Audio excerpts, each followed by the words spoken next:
নবরাত্রির নবম দিন বা মহানবমী হলো এই উৎসবের শেষ এবং অত্যন্ত গুরুত্বপূর্ণ একটি দিন।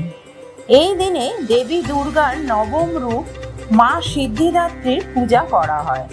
সিদ্ধি মানে অলৌকিক শক্তি, আর দাত্রী মানে যিনি ভক্তদের সব ধরনের সিদ্ধি প্রদান করেন, তিনিই সিদ্ধিদাত্রী। পুরাণে একটি কাহিনী আছে, যখন সৃষ্টি হয়নি, চারিদিকে শুধু অন্ধকার ছিল, তখন দেবী সিদ্ধিদাত্রী তার শক্তি ভগবান শিবকে প্রদান করেন। এই শক্তি লাভ করে শিব হয়ে ওঠেন অর্ধনারীশ্বর, অর্থাৎ অর্ধেক নারী ও অর্ধেক পুরুষ। পুরুষ ও নারীর শক্তি মিলেই সৃষ্টি সম্পূর্ণ হয়েছে। দেবী সিদ্ধিদাত্রী সাধারণত পদ্মফুলের ওপর আসীন থাকেন।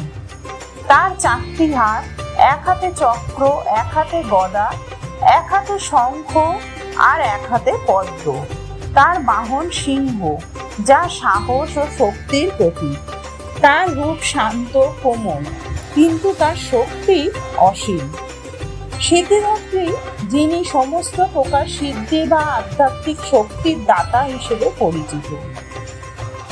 এই দিনে 9 জন কুমারী মেয়েকে দেবী দুর্গার 9টি রূপ হিসেবে পূজা করা হয় এবং তাদের খাবার ও উপহার দেওয়া হয়।